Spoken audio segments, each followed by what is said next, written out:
জ্ঞান ডাক্তার সাহেব কি হয়েছে? খাইলে কি জানা না, ঘুমাইলে সয়ে দেখে না।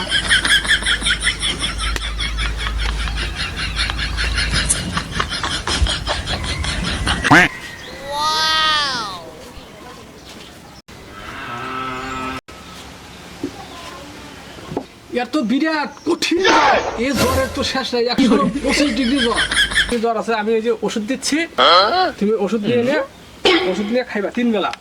এই যে তিন বেলা খাইবা, তাহলে তোমার জ্বর ঠিক হয়ে যাবে। আচ্ছা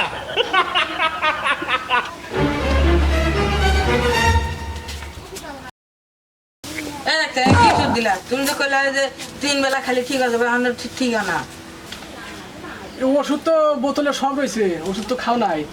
ওষুধ খানি আপনি যে 3 বেলা খাওয়ার জন্য ডাক দিয়ে দিয়েছিলেন, তার জন্য তো আমি ওটা খাওয়াইছি।